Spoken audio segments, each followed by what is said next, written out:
দায়িত্ব অনেক বড় একটা শব্দ, শব্দটার ভার অনেক বেশি। এখন ঘড়িতে সময় ঠিক রাত 1:30।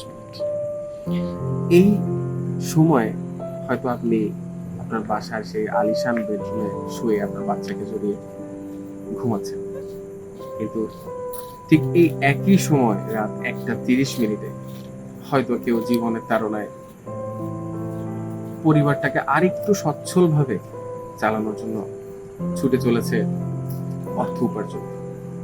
হ্যাঁ, বলছি একটি ছোট বাচ্চার কথা, কামরুলের কথা। স্ক্রিনে এখন যাকে দেখছেন, ছেলেটির বয়স 10 থেকে 12 বছর। আপনার এই 10 থেকে 12 বছর বাচ্চাকেই কিন্তু আপনি জড়িয়ে ধরে এখন ঘুমাচ্ছেন, কিন্তু এই ছেলেটা এই রাতের 1:30 জানি না সে হয়তো ভোর পর্যন্ত থাকবে, সেও তো ঘুমানোর কথা, তার বাবা মার বুকে জড়িয়ে তার এখন ঘুমানোর কথা, বা তার মাথায় এখন এটা থাকার কথা আগামীকাল সকালে আমাকে স্কুলে যেতে হবে, আমার জাতীয়টা কমপ্লিট করতে হবে। তার মাথায় কিন্তু সেই চিন্তাটা নেই। তার মাথায় চিন্তা হচ্ছে পরিবারে আর্থিক সচ্ছলতা নিয়ে আসে। সে চা বানাচ্ছে, চা সার্ভ করছে আমাদের।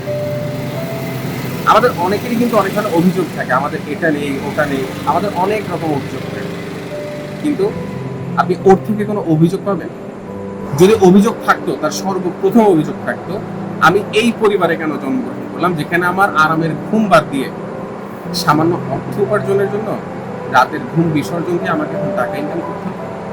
তার কিন্তু সেই অভিযোগ নেই। শিখতে হবে জীবন থেকে, শিখে সেটা বাস্তবে রূপ দিতে হবে, তাহলে আমরা কষ্টের মূল্য বুঝতে পারবো। ধন্যবাদ।